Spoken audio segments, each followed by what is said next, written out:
was begun by a scientist who discovered, quite by accident, these signals being sent. Please understand, they are safe as long as they are not discovered. A kill list was intercepted. It says everyone in this room will be dead. You're number 2 on the list. Well, who's number 1? An unknown, a civilian. Look out for Charlie. I want him down. Everything that happens in a haunted house scenario, in a RF weapon scenario, in any of these scenarios are all the same bag of tricks.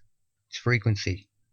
And just like David Blaine, somebody like David Blaine here, operates on bullshit. That's what they do. And if these people and their technology can send pure tones through the air and through the power grid, which as sure as you're born, that's what they are doing, then any of this can happen. And it can and does happen. People feel vibrations in all sorts of places on their body, in their hands, on their arms, in their legs, in their ass, in their head, in their ears, in their mouth, on their nose, anywhere. Things move, things vibrate, things make sound. It's a newer phenomenon that didn't happen before. And the great minds out there came up with a reason for that. And they call it like phantom phone syndrome. And it's from people carrying their phones all the time. And they believe that they get a vibration in their pocket or on their body because they've received a text. And they're just used to that. And that's why it happens. That's absurd. I've heard about little kids. I've seen little kids complain of this who never carried phones on them. These people out there that are making excuses for this shit are batshit crazy. Deluded and batshit crazy. What these frequencies do when coupled with RF is they can create pressure changes as well. For example, I used to keep 2-liter bottles in a plastic bag in the kitchen. And they never did this until one day they began to pop all night. After about 11 p.m., the bag of bottles would pop and make sound. And eventually, I just had to remove the bag and take it out to the garage. Couldn't have it in the house anymore because it was loud. It sounded like someone was in the house and it would wake you up or whatever. I've had light bulbs explode. I was shaving one night and the light bulb above me in the bathroom exploded over my head, shot glass all over me, literally exploded. Sounded like a firecracker, right? Since then, it's happened repeatedly, over and over. I had an Easter egg that we had drained the yolk out of that I was saving for years and years. And I had this over an area where I was recording a video one day. And the egg exploded. Pop! And eggshell was everywhere. And you're trying to figure out what the hell's going on. You know, my dad's been around for a long time, seen a lot of things, experienced a lot of crazy shit in his life. And I asked him a basic question. Have you ever had a light bulb explode on you?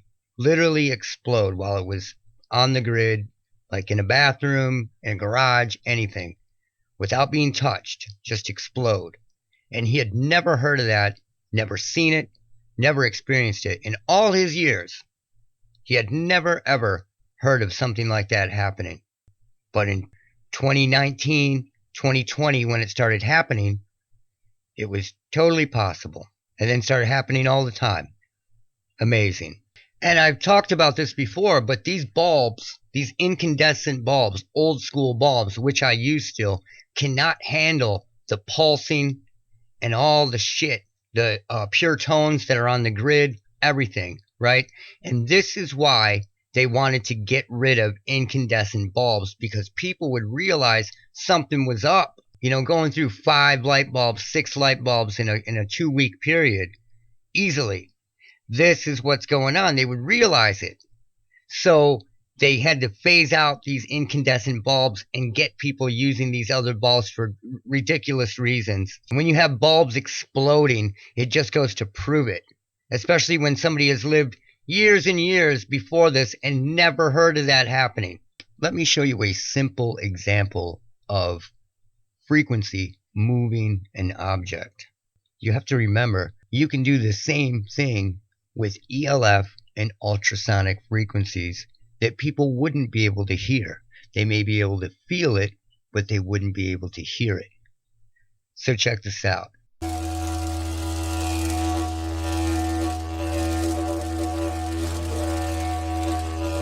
So that guy is basically levitating this piece of wax paper with frequency.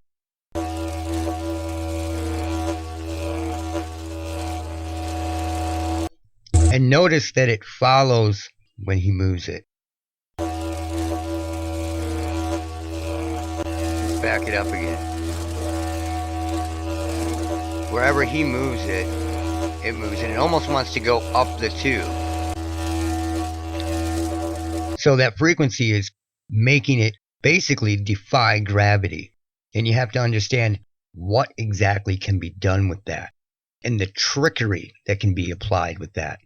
The David Blaine bullshit that can be applied with that. It's endless. It is endless. You know, I've talked about this before, but I took a series of ELF frequencies and played them low in my house at one end of the house. And then I waited, 15, 20 minutes. And after a while, the whole house began to resonate in that frequency. And then when I would place mics around it and record, I could pick up everything that was going on in the house by using that frequency as a carrier frequency. Also, back when I was in my late teens, I would set up all the instruments in my practice area. And what I would do is I would tune the instruments, plug them in, and set them up with the volume up to a certain volume, just loud enough to where they didn't feed back. And then I would begin to play one note. Pretty soon, all the instruments in the room would begin to resonate in that frequency.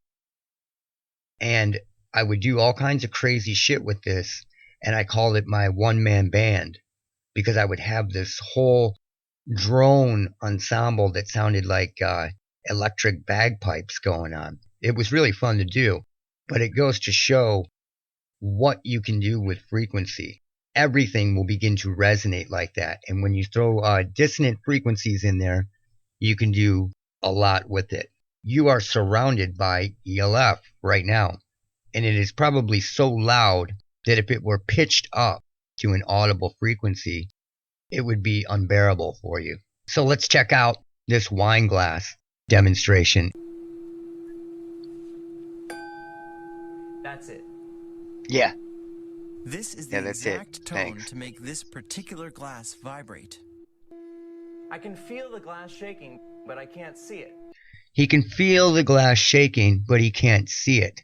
This is exactly what people deal with every day. They feel parts of their body shake or vibrate.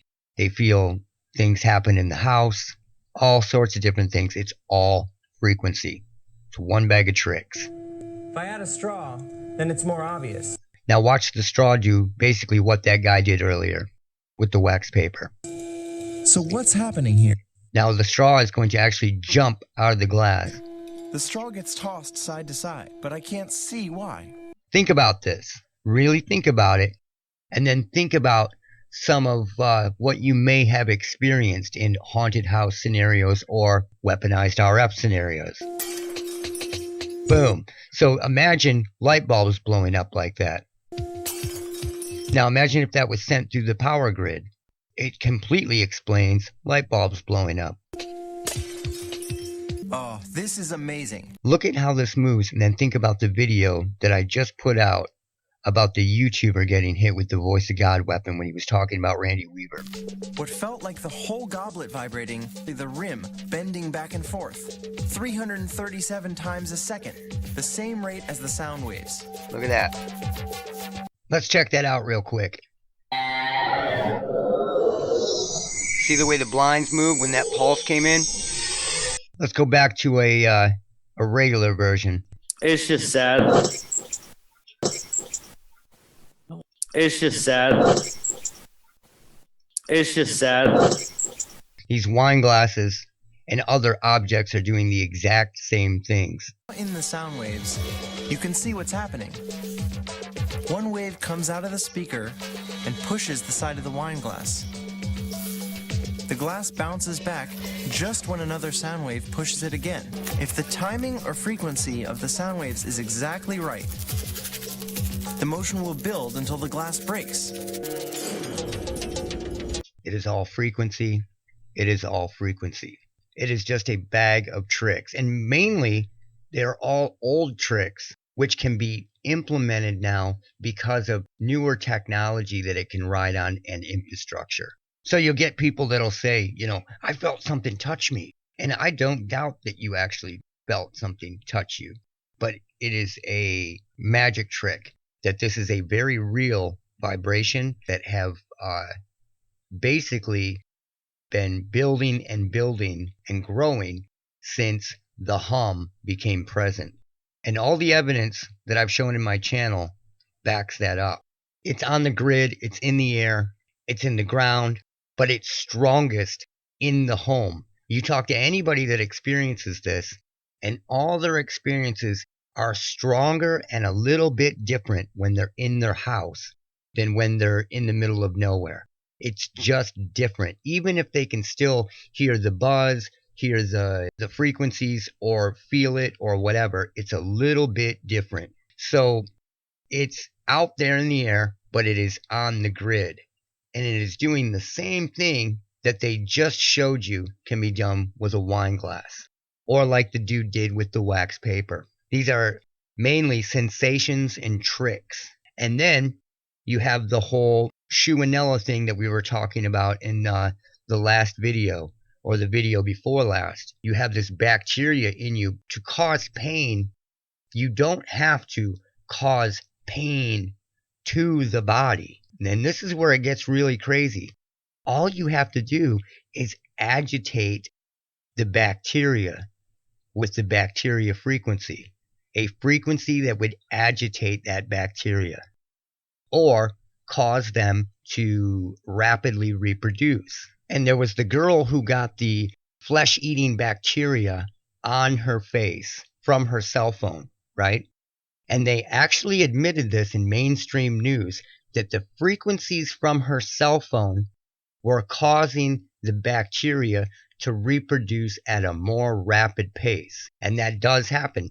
These frequencies that they use, 2.4 gigahertz, 900 megahertz, all these different frequencies cause certain bacteria and certain fungus to reproduce at a higher rate. So if it's in the body, you don't have to attack the body. All you have to do is agitate what is inside it. 21st century. Think about that. Since I started this channel, I've always said you have to have everything ready to present, because if you give them a crack, they'll come in.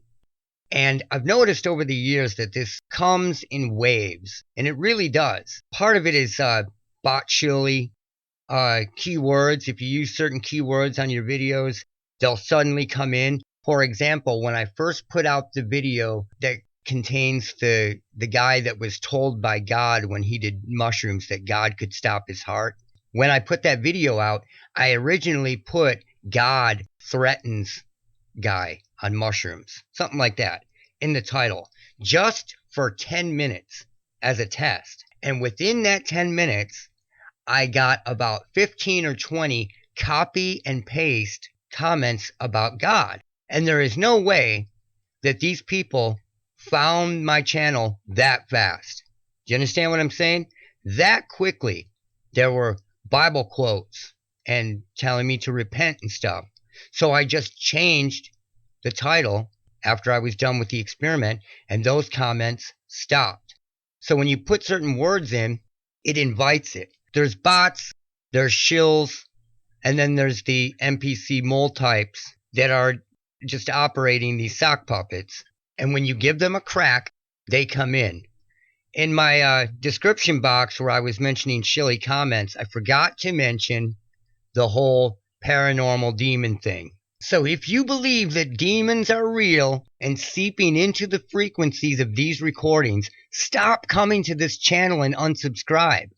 You can't come to the channel like this and say demons are real. Just saying.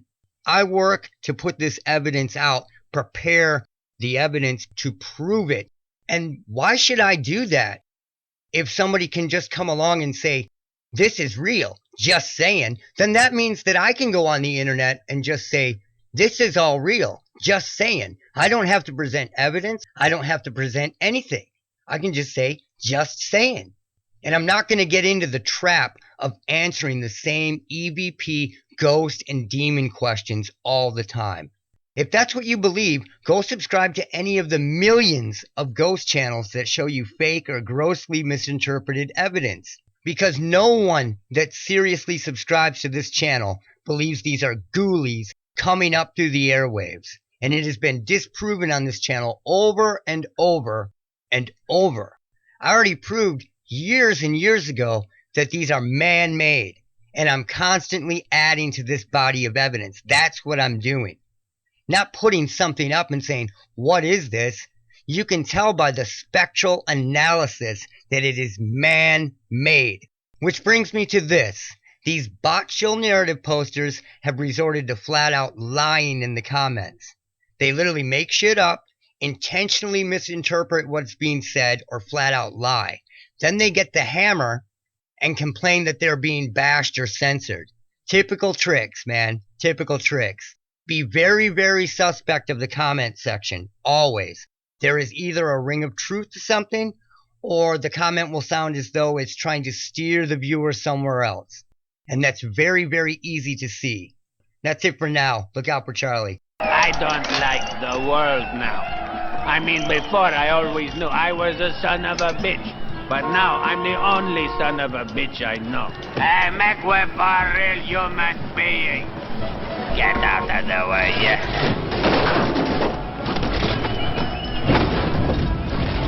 Look out for Charlie. I want that son of a bitch dead. I want him dead.